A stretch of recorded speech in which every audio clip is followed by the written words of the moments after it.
Now welcome children again.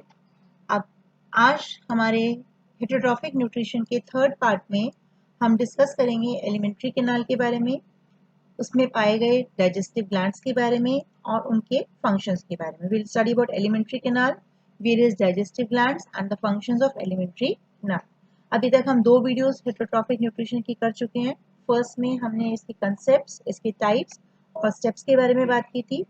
Second video में हम लोगों ने हेटेरोट्रॉफिक न्यूट्रिशन में कौन कौन से एंजाइम्स हमारे सिस्टम में पाए जाते हैं, कौन से डाइजेस्टिव जूसेस पाए जाते हैं, उनका क्या फंक्शन है और किस स्पेसिफिक पार्ट से वो प्रोड्यूस होते हैं उनके बारे में डिस्कस किया है। तो आइए आगे चलते हैं अब न्यूट्रिशन टॉपिक में। Now you can see this diagram out here. This represents the figure of your whole entire digestive system. यहाँ पे आप पूरा डाइजेस्टिव सिस्टम देख सकते हो। अब हम इस डाइजेस्टिव सिस्टम को नाम क्या देते हैं? Alimentary canal. Alimentary canal means वो ट्यूब जिसके थ्रू पूरा डाइजेशन का प्रोसेस हमारी बॉडी में हो रहा होता है। अब ये ट्यूब कहाँ से स्टार्ट होती है? आपकी starts right from the opening of your mouth and ends in the opening of anus. दो इसकी ओपनिंग्स हैं। Entry point is mouth, exit point is anus. In the meantime, it passes through various parts of body. कहीं पे जाके ये enlarge होती है, कहीं पे जाके कॉइल होता है, कहीं पे स्ट्रेट है, कहीं पे कर्व्ड है. So different shapes of this alimentary canal are there, but it is a closed continuous tube. तभी इसको हम नाम के देते हैं elementary canal नाम देते हैं, tube like structure. Now, what are the first part of this alimentary canal is mouth. It starts from mouth. Mouth में क्या क्या parts रहते हैं हमारे? The upper and the lower lips are present. You've got tongue at the base. You have got the salivary glands at the back, and they all together help in the process of chewing. Then this mouth leads to this straight pipe down here. Straight pipe दिख रहा है आपको? The straight tube is called as your food pipe, and the biological name for this is esophagus. Right? Now after this you reach to the major part of your alimentary canal, that is your stomach. This kidney shape, bean shape structure which you can see here, right, starting from this point till this point. This is known as the stomach, where your most of the active digestion is going to take place. Then after this you have got your intestines divided into small and large intestine. अब जहाँ से आपका stomach खत्म होता है वहां से आपकी स्मॉल इंटेस्टाइन शुरू हो जाती है. This C shape curve represent the first part of your small intestine, जिसको हम डियोडिनम नाम देते हैं. उसके बाद यहाँ पे आपको नीचे ये स्ट्रेट ऐसे कॉइल स्ट्रक्चर्स दिख रहे हैं जिसको हम जेजुनम नाम देते हैं. And then it comes and join in the last part which is known as ileum. Okay, so duodenum, jejunum and ileum are the three parts of your small intestine, and then they enlarge in size, rises upward. This is ascending part. It becomes flat, it transfers across and then it again comes down. This is the descending part, and then it ends in the form of the anus. So this is your entire large intestine. The stomach doesn't lead into large intestine, mind it. It first goes into small intestine. Small intestine it coils. It is a highly coiled part of the alimentary canal. सबसे ज़्यादा coiled part रहता है हमारी body का. अगर इसको खोल के पूरा सीधे को तो 3-4 मीटर तक लंबाई होती है. So that length can be accommodated only because it is coiled inside the body. And then enlarged, it is wider in size. So that's why it is called as large intestine. Right? Ascending, transverse and descending, this is colon part, and then you have got the rectum region. Now this is the structure of your alimentary canal. Now let's see the functions of each and every part of the alimentary canal. So first you can see this is the mouth region. As I told you in the beginning, this is the upper lip, this is the lower lip. Then you have got tongue as a base. At the base of tongue you have got the salivary glands, two here and one at the base of tongue, one at the back of tongue and one on the top of tongue. In the front part you have got your teeth present there on the upper jaw and the lower jaw. I hope you remember the name of different type of teeth: incisors, canines, premolars and molars. Upper jaw and lower jaw. So now let's see role of mouth in the process of digestion. How these structures they help in the process of digestion. Now first of all, the primary structure which comes into the contact with food is teeth. तो teeth क्या करते हैं, पहले तो आपको food को bite करने में हेल्प करते हैं, you tear the food, you bite the food, and then it helps in mechanical breakdown of food by the process of chewing. तो टीथ का मेन काम क्या है कि जो भी फूड आप मुंह में डालते हो उसको च्यू करना, उसको चबाना। चबाने से क्या होता है, उसकी पेस्ट बन जाती है, ठीक है। तो उसको चबाना, चबाने की प्रोसेस को क्या बोलते हैं, च्यूइंग बोलते हैं। तो टीथ का काम क्या है हमारे माउथ के अंदर, मैकेनिकल ब्रेकडाउन, मैकेनिकल मीन्स उसको फोर्स लगा के ब्रेक करना bye the process of chewing. Now after this chewing what happens, when the teeth are chewing the food, it stimulates your salivary glands and they start producing the fluid called saliva. जैसे मुंह में food आया, you start biting it, the saliva is produced by the salivary glands and it gets mixed with the food. Saliva gets mixed with the food. Now what will happen then? Saliva में कौन सा enzyme था हमारा, amylase enzyme था। Saliva ने medium को क्या किया, एल्कलाइन कर दिया। अब तो उससे रिजल्ट क्या होगा कि जो उसमें एमाइलेज एंजाइम प्रेजेंट है, enzyme amylase present in saliva starts digestion of starch. तो जो भी स्टार्च कंटेंट आपके फूड में प्रेजेंट है उसका डाइजेशन स्टार्ट हो जाएगा यहाँ पर। Now after this being digested, what happens? Saliva turns the food into a paste called bolus. After this digestion is completed, your food is mixed with saliva, your carbohydrate part is digested. In that state, we call it as bolus. Right? That paste which is created in your mouth is known as bolus. Now slowly what will happen to this bolus? It will not remain in your mouth. What will happen? It will be, bolus is now pushed to food pipe by continuous contraction and relaxation of walls called peristalsis. मतलब इस sentence का क्या है कि जो bolus आपके मुंह में बनता है that is pushed to food pipe. जो आपका फूड पाइप है, जो इसोफिगस है, उसमें उसको पुश किया जाता है। It is allowed to move into that by continuous contraction and relaxation of walls. Walls किसकी, फूड पाइप की। फूड पाइप की वॉल्स कॉन्ट्रैक्ट करती हैं, रिलैक्स करती है, कॉन्ट्रैक्ट करते हैं, रिलैक्स करती है। अब पूरा पाइप एक साथ कॉन्ट्रैक्ट रिलैक्स करेगा, पहले थोड़ा सा कॉन्ट्रैक्ट करेगा, फिर वो रिलैक्स करेगा। फूड अंदर जाएगा, पीछे से कॉन्ट्रैक्ट करेगा, फिर आगे रिलैक्स करेगा। तो that way it is pushed in the forward direction.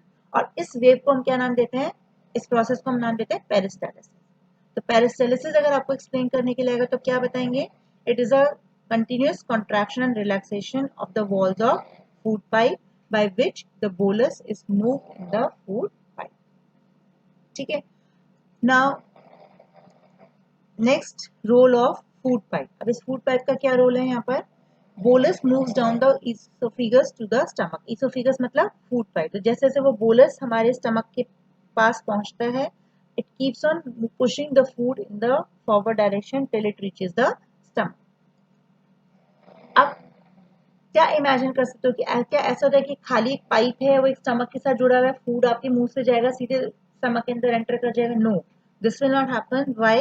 Because a ring of muscle around the lower end of the food pipe opens up and lets the food go into your stomach. So slowly the food will enter into the stomach. This muscle will open, it will allow the food to go, and then this muscle will close. This muscle will open, allow the food to go, and again it will close.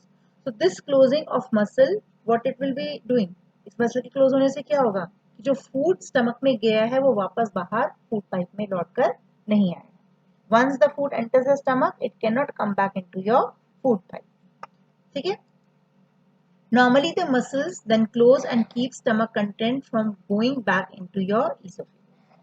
तो generally normal condition का मतलब जब हमारी condition healthy होती है, हमें कोई problem नहीं होती है, हमें कोई बीमारी नहीं होती है, कोई हमारी को इन्फेक्शंस नहीं हुए होते हैं, तो in that normal state it will close and keep the content of stomach into stomach. Stomach में जो भी चीज आपके पाइप से गई है वो स्टमक में ही रहेगी जब तक वो पूरी तरह डाइजेस्ट नहीं हो जाए। It will move in forward direction, वो वापस लौट के नहीं आएगी, वो आगे डाइजेस्टिव सिस्टम में पास हो। ठीक है, स्टमक से स्मॉल इंटेस्टाइन से large intestine, that way it will move, it will not turn back into your food pipe. But sometimes what happens, if this ring opens due to any reason, the food is thrown back into the mouth in the form of vomit by the process of anti-peristalsis. ठीक है, जो peristalsis की वे से food अंदर गया था उसके reverse होने की वजह से उसको हम बोलेंगे एंटी पेरिस्टालिसिस। तो वेव ऑफ कॉन्ट्रैक्शन है, तो जो एंटी वेव चलेगी उसकी वजह से जो फूड है वो स्टमक से हमारे वापस मुंह में आ जाएगा और उसको हम क्या बोलते हैं, वॉमिट बोलते हैं।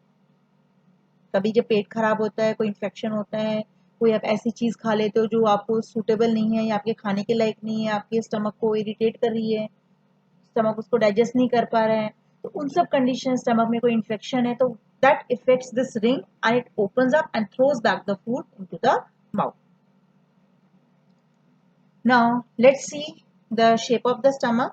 As you can see in this figure, it is a bean shaped structure and large bag like structure. This is the opening of your food pipe into your stomach, and here is that ring like structure. इस ring को हम sphincter बोलते हैं actually में. You can see here the spelling of sphincter. This type of sphincter is present out here. Muscles का ये ring रहता है which allows movement of fluid in one direction. जैसे हमारे हार्ट में वॉल्व रहते हैं, आपकी एक तरफ का डायरेक्शन प्रोवाइड करने के लिए इनका रोल रहता है. So here your entry point, then you have got this enlarged portion of stomach, and then the lower portion it connects to your small intestine. Again, जैसे हमारे यहाँ पे एक स्पिंस्टर प्रेजेंट है, ऐसी एक स्पिंस्टर हमारे लोअर एंड पे भी रहता है. अब यहाँ इसका फंक्शन क्या होगा कि मान लीजिए अगर यहाँ पे कोई मसल्स में कोई रिंग नहीं होगा तो क्या होगा, यहाँ से आप फूड डालेंगे स्टमक में, आपके स्टमक में पहुंचेगा और वो फिर बाहर निकल जाएगा. तो to ensure that food remains in the stomach, these two walls play very important role. ये बंद रहते हैं जब तक कि स्टमक का काम पूरा नहीं हो जाता. Right? Once the work of stomach is over, then it will be opening and allowing the movement of food in the forward direction. तो चलो देखते हैं रोल ऑफ स्टमक क्या है. हमारा स्टमक क्या क्या रोल प्ले करता है. Stomach produces two kinds of fluids, gastric juice and hydrochloric acid. सबसे इंपॉर्टेंट स्टमक का काम क्या है, दो तरह के फ्लूइड्स का प्रोडक्शन करना, एक गैस्ट्रिक जूस और एक हाइड्रोक्लोरिक एसिड. गैस्ट्रिक जूस हम पीछे डिस्कस कर चुके हैं, डाइजेस्टिव जूसेस होते हैं हमारे, ये डाइजेशन में हेल्प करते हैं. बट हाइड्रोक्लोरिक एसिड जो है वो कोई डाइजेस्टिव जूस नहीं है. आप कहेंगे मैम अभी तो बता रहे दो फ्लूइड्स हैं, दोनों जूसेस हैं, तो हम इसको डाइजेस्टिव जूस क्यों नहीं बोलते हैं, हमने गैस्ट्रिक जूस ही क्यों पढ़ा था वहां पे. तो डाइजेस्टिव जूस वो फ्लूइड्स हैं जो डाइजेशन में रोल प्ले कर रहे हैं, उनमें कोई एंजाइम्स हैं, केमिकल्स हैं जो डाइजेशन को हेल्प कर रहे हैं. लेकिन जो ये आपका हाइड्रोक्लोरिक एसिड है, ये अपने आप में कोई एंजाइम नहीं रखता है, इसके अंदर कोई एंजाइम नहीं है, इसका कोई ऐसा डाइजेस्टिव फंक्शन नहीं है. But it's important here because it helps the digestive juice to do its function. जो गैस्ट्रिक जूस यहाँ पे बनेगा, इसको जो भी फंक्शन करना है वो तभी कर पाएगा जब हाइड्रोक्लोरिक एसिड वहां पे प्रेजेंट रहेगा, क्योंकि ये उसके अंदर मीडियम का काम करता है. कैसे काम करता है चलो देखते हैं. पहले रोल ऑफ HCl. अब जो ये रोल्स आपको बताए जा रहे हैं, role of stomach, role of HCl, role of gastric juice, ये आपको स्पेसिफिकली पेपर में अलग से पूछ रहे थे कि what is the role of HCl produce inside the stomach. HCl जो हाइड्रोक्लोरिक एसिड हमारे स्टमक में, उसका क्या काम है, क्यों बनता है. ठीक है, तो ये पॉइंट्स आपको बहुत क्लियरली लर्न करने. सबसे पहले HCl क्या करता है, creates an acidic medium. Right. तो जो भी हमारा फूड ईसोफेगस से स्टमक में आ रहा है, वो फूड कैसा आ रहा है, स्लाइटली एल्कलाइन आ रहा है. अब जो गैस्ट्रिक जूस के एंजाइम है वो एसिडिक एल्कलाइन मीडियम में काम नहीं करते हैं, उनके लिए क्या मीडियम चाहिए, एसिडिक मीडियम चाहिए. तो HCl क्या काम कर रहा है यहाँ पे, हाइड्रोक्लोरिक एसिड क्या काम कर रहा है, उस मीडियम को एसिडिक बना रहा है. एसिड है तो एसिडिक ही बनाएगा मीडियम को. फिर इट किल्स द बैक्टीरिया. ये बहुत इंपॉर्टेंट फंक्शन है इसका कि हमारे पूरे डाइजेस्टिव सिस्टम एक ऐसा सिस्टम है जो हमेशा बाहर की चीजों के कांटेक्ट में रहता है. कैसे, हम बाहर से कुछ भी लाके खाते हैं, हम कैसा भी खाते हैं, it is cook properly, it is not cook properly, वो इन्फेक्टेड है, गंदे पानी से भी बना होता है, गंदा पानी भी हम पी लेते हैं, तो all this thing goes into your stomach. Right. अब उसमें बहुत सारे आपके बैक्टीरियाज भी होते हैं, आपके जर्म्स होते हैं, आपके वायरसेस होते हैं, प्रोटोजोन्स होते हैं, इन्फेक्शन कॉज करने वाले बहुत सारा सामान होता है. तो उस सारे सामान से अगर ये एसिड वहां नहीं हो तो हमारा तो स्टमक क्या, हम एक बार खाना खा के ही बीमार हो जाए, हम ऐसा नहीं बीमार होते. क्यों, क्योंकि most of the time these all germs, these all infection causing agents are killed by the HCl. जितने भी बैक्टीरिया इस तरह के हमारे फूड में जाते हैं, ये जो भी ऐसी अनवांटेड चीजें फूड में जाती हैं, उन सबको ये एसिड जो है वो डिस्ट्रॉय कर देता है, मोस्टली डिस्ट्रॉय. लेकिन फिर भी कुछ चीजें ऐसी होती है जो एसिड मीडियम में सर्वाइव कर सकती हैं, तो वो आगे जाके हमारी बॉडी में इन्फेक्शन कॉज करने का काम करते हैं. इसी से हमारे को स्टमक की प्रॉब्लम, हमको डाइजेस्टिव प्रॉब्लम्स रहती हैं, क्योंकि वो चीजें इस एसिड से सर्वाइव कर जाती हैं. Then it dissolves bits of food. जो भी आपका फूड आ रहा है यहाँ पे उसको भी डिजोल्व करने में एसिड जो है वो इंपॉर्टेंट रोल प्ले करता है. And then it activates pepsinogen and converted to pepsin. अभी पेप्सिनोजन क्या है? ये एंजाइम है, इनएक्टिव एंजाइम है जो गैस्ट्रिक जूस में प्रोड्यूस होता है. गैस्ट्रिक जूस का मेन एंजाइम क्या था? पेप्सिन एंजाइम था. अब गैस्ट्रिक जूस में पेप्सिन पेप्सिन की तरह से प्रोड्यूस नहीं होता है, वो पेप्सिनोजन यानी कि इनएक्टिव फॉर्म में प्रोड्यूस होता है और एसिड के कांटेक्ट में आने के बाद वो एक्टिवेट होता है and then it will be converting the proteins into the indigestible form. चलिए अब बात करते हैं गैस्ट्रिक जूस के बारे में. गैस्ट्रिक जूस हमने पीछे भी पढ़ा था कि उसके अंदर पेप्सिन एंजाइम रहता है और प्रोटीन डाइजेशन में हेल्प करता है. तो वो कैसे प्रोटीन का डाइजेशन करता है वो हम थोड़ा सा यहाँ पे डिस्कस करेंगे. ये अगेन आपके शॉर्ट क्वेश्चन 1 मार्क 2 मार्क के क्वेश्चन में ये क्वेश्चन पूछा जाता है आपसे. Now this gastric juice is going to work in acidic medium. मैंने आपको भी बताया था कि जो गैस्ट्रिक जूस के एंजाइम्स हैं वो एसिडिक मीडियम में वर्क करते हैं. तो HCl उस मीडियम को क्रिएट करता है, उसके बाद हमारा ये गैस्ट्रिक जूस फंक्शन करेगा. Now, how it is going to function? It digests milk protein, casein, and in presence of calcium changes to insoluble mass called curdling of milk. ठीक है. तो अब होता क्या है कि जो हमारा प्रोटीन है उसका जो जो मिल्क का जो प्रोटीन है उसको हम उसका नाम है केसिन. जो केसिन प्रोटीन है वो सॉल्युबल होता है. मिल्क वाटर में सॉल्युबल रहता है तभी आपको फ्लूइड की फॉर्म में मिलता है. वहाँ पे दूध कैसा रहता है? पतला पतला पानी जैसा दिखाई देता है, फ्लूइड होता है प्रॉपर. उसमें आपको कोई सेडिमेंट्स या उसको आपको कोई हार्ड पार्टिकल्स नहीं मिलता. ठीक है. तो वो क्योंकि जो उसका मिल्क प्रोटीन है वो सॉल्युबल होता है. तो अगर वो सॉल्युबल रहेगा तो स्टमक में से पास आउट हो जाएगा. कैसे आपकी बॉडी को प्रोटीन मिलेगा? तो यहाँ होता क्या है कि जो हमारा पेप्सिन एंजाइम है वो कैल्शियम की प्रेजेंस में और इस एसिडिक मीडियम की प्रेजेंस में इस केसिन को इनसॉल्युबल सब्सटेंस में कन्वर्ट कर लेता है. उस इनसॉल्युबल सब्सटेंस को कन्वर्ट करने के प्रोसेस में बोलते हैं curdling of milk. Curdling means curd बनाना, दूध का दही बनाना. ठीक है. आपने घर में आप डेली रूटीन में देखते हो कि दूध आप जब देखते हो ग्लास में एक दूध लेते हो तो इट्स फ्लूइड, लेकिन दही फ्लूइड नहीं होता, दही जमा हुआ होता है, हार्ड होता है, सेमी सॉलिड रहता है.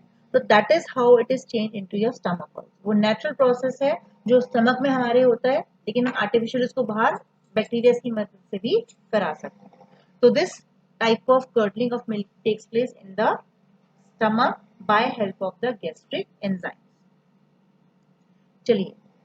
Now the end product after digestion in stomach is called chyme which passes to your small intestine. तो मैंने अभी आपको बताया था कि स्टमक में बहुत देर तक फूड हमारे बॉडी में रहता है. जब पूरा डाइजेशन कंप्लीट हो जाता है तो जो कंटेंट बनता है उसके बाद उस प्रोडक्ट का नाम होता है चाइम.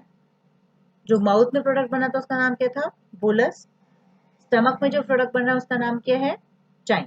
इस प्रोडक्ट का नाम है chyme which will go now into your small intestine for further digestion. तो ये नाम आपको fill in the blanks, one word answer, match the following, true and false type के क्वेश्चंस में पूछी जाती हैं. जो टर्म्स होती हैं इनको आप बहुत ध्यान से नोट कीजिए. Now let's move on to a small intestine. अब यहाँ थोड़ा सा स्मॉल इंटेस्टाइन का स्ट्रक्चर देख लेते हैं. स्टमक से बाहर निकलते जो मैंने आपको बताया था सी शेप का curve till here, this portion is called as duodenum. उसके बाद जो आप ये पिंकिश पोर्शन देख रहे हो ये सारा क्या है? जेजुनम. और फिर लास्ट जो इसका कॉइल पार्ट रहता है उसको हम बोलते हैं इलियम. इनके तीनों के अलग अलग फंक्शंस हैं जो आप डिटेल में आप हायर क्लासेस में स्टडी करोगे एग्जैक्टली कौन कौन से डिफरेंट डिफरेंट एंजाइम्स हैं. हमने मेन एंजाइम्स की यहाँ पे बात की थी जो डाइजेस्टिव जूसेस की फॉर्म में अभी आपको मिलेंगे. तो आपको सिर्फ उतना ही करना है. Just you should have an idea of the 3 parts of your small intestine.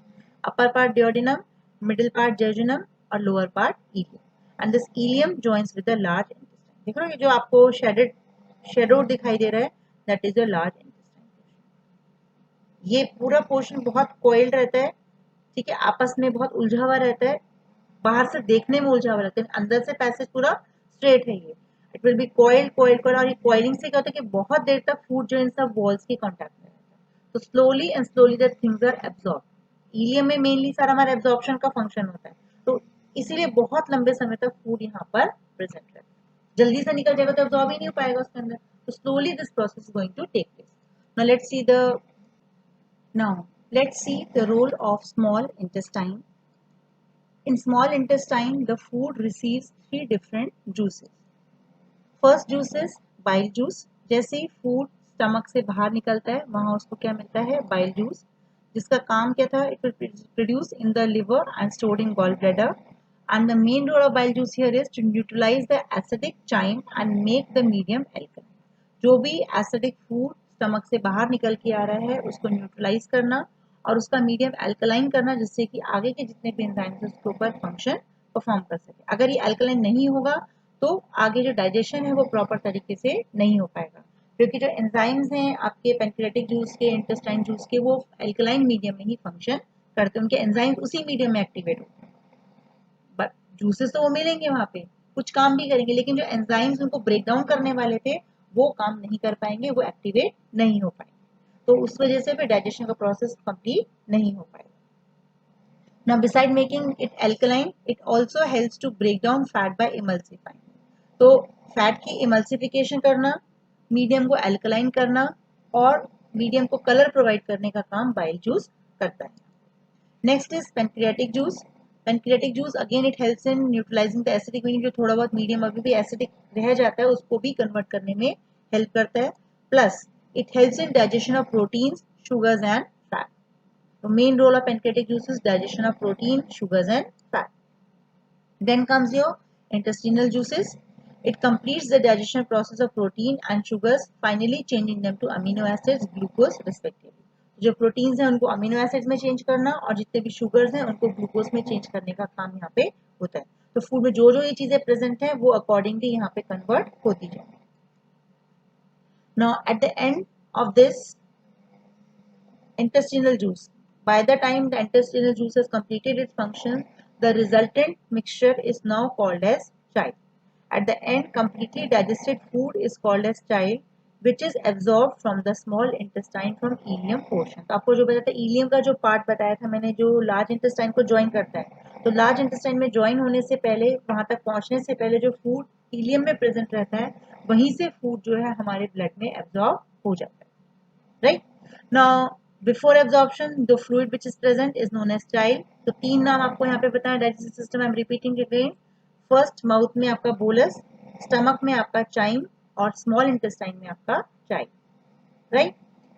Now यहाँ पे आपसे जो चीजें से पूछी जाती है कि name the part of digestive system from where the food is absorb, उसमें आप क्या नाम बताएंगे? It is absorb from the ileum part of small intestine. Name the part of small intestine where the food is digested in small intestine. Digestion कहाँ पे होता है? Duodenum और jejunum में। मेन डाइजेशन जो होता है वो duodenum में, क्योंकि आपके बाइल जूस और पेनक्रियाटिक जूस उसको duodenum में मिलते हैं, और उसके बाद जो जेजुनम पोर्शन है वहां पे उसको इंटेस्टिनल जूस मिलता है, जो डाइजेशन के प्रोसेस को कंप्लीट करके स्मॉल इंटेस्टाइन तक चीजों को इलियम पोर्शन तक चीजों को पहुंचाएगा, और वहां इलियम से फिर वो ब्लड में जाके एब्सॉर्ब हो जाता है। अब वो उसकी बाकी फर्दर जो डिटेल्स हैं वो आप हायर क्लासेस में जब जाएंगे तो वहाँ बहुत डिटेल में उसको स्टडी कर सकते हो। यहाँ आपको क्लास 10 तक सिर्फ इतना ही कंसेप्ट इसमें लर्न करना। Now next comes the large intestine. देख रहे हैं ये point, this is the point of attachment of small intestine, जहाँ पे आपका कोलॉन इसको ज्वाइन करता है। कोलॉन के ज्वाइन करते ही आपकी जो इंटेस्टाइन है ये लार्ज हो जाती है, इस तरह से आपको कोई कर्व पाउचेस दिखाई देते हैं इसके अंदर। Now this rises up, crosses your abdomen and then comes down and then terminates in the form of anus. Terminates in the form of anus where the food is expelled from the body. देखते हैं इसका क्या क्या function रहता है यहाँ पे। Role of large intestine, it has three primary functions. Main तीन फंक्शंस है इसके, क्या क्या? First of all absorbing water and electrolytes. तो जो हमारे न्यूट्रिएंट्स थे वो तो हमारे इलियम में से एब्जॉर्ब हो गए, आपका कार्बोहाइड्रेट, आपके प्रोटीन, आपके fats, that is your glucose, amino acids, fatty acids और ग्लिसरॉल, वो तो हमारे एब्जॉर्ब हो गए स्मॉल इंटेस्टाइन से। अब बचा क्या रह गया उसमें? वाटर, जो हमारी बॉडी को जरूरत होती है, मिनरल्स, इलेक्ट्रोलाइट्स, जो हमारी बॉडी को जरूरत होती है, और कुछ ऐसे मिनरल्स, इलेक्ट्रोलाइट्स जो जरूरत नहीं होती है, तो they are added into the intestine and the remaining one are absorb from the intestine in this large intestine portion. तो जो इसका ये असेंडिंग पोर्शन है और ये जो ट्रांसवर्स पोर्शन है, यहाँ पे आपका इसमें एब्जॉर्प्शन का फंक्शन होता है, absorbing water and electrolytes, right. Then the second function is producing and absorbing vitamin. तो जो भी कुछ विटामिन यहाँ पे इसकी प्रॉपर हेल्थ के लिए जरूरी है, फूड कंटेंट को बाहर रिमूव करने के लिए जरूरी है, केमिकल्स जरूरी है, वो सब प्रोड्यूस करना और उस कंटेंट में ऐड करना, प्लस विटामिन और इलेक्ट्रोलाइट्स को एब्जॉर्ब करने का काम आपकी लार्ज इंटेस्टाइन करती है. And the thirdly, the most important role, it forms and propels faces towards the rectum for elimination, that is the process of digestion. तो जो भी अब हमारा अनडाइजेस्टेड फूड रह गया इसके अंदर, अनएब्जॉर्ब फूड रह गया इसके अंदर, वो कुछ भी हो सकता है. अब अगर आपका स्मॉल इंटेस्टाइन प्रॉपर फंक्शन नहीं कर रहा है, आपका स्टमक प्रॉपर फंक्शन नहीं कर रहा है, आपके गॉल ब्लैडर से प्रॉपर बाइल जूस नहीं आ रहा है, पेनक्रियास ठीक से फंक्शन नहीं कर रहे हैं, तो उस केस में डाइजेशन प्रोसेस पूरा नहीं होगा. आपका जो मेजर फूड है वो अनडाइजेस्टेड है. आपने खाया तो बहुत सारा न्यूट्रिएंट फूड था, बैलेंस डाइट भी खाई, लेकिन उसको आपको इफेक्ट नहीं आ रहा है बिकॉज आपकी बॉडी में उसका ठीक से डाइजेशन नहीं हो रहा है. तो after that all things the content goes into your large intestine. Large intestine का काम क्या है कि उसमें से वाटर को विड्रॉ करना, इलेक्ट्रोलाइट्स और मिनरल्स को विड्रॉ करना, और जो रिमेनिंग कंटेंट है उसको ड्राई करके उसको स्टोर करना एंड टाइमली उसको बॉडी के बाहर रिमूव करना in the form of waste. So it will store and it will remove it from the alimentary canal. So this is how the entire process of nutrition takes place in human body. Now in the next video we will be discussing about how this nutrition takes place in another organism. अभी तो हमने humans की बात की थी.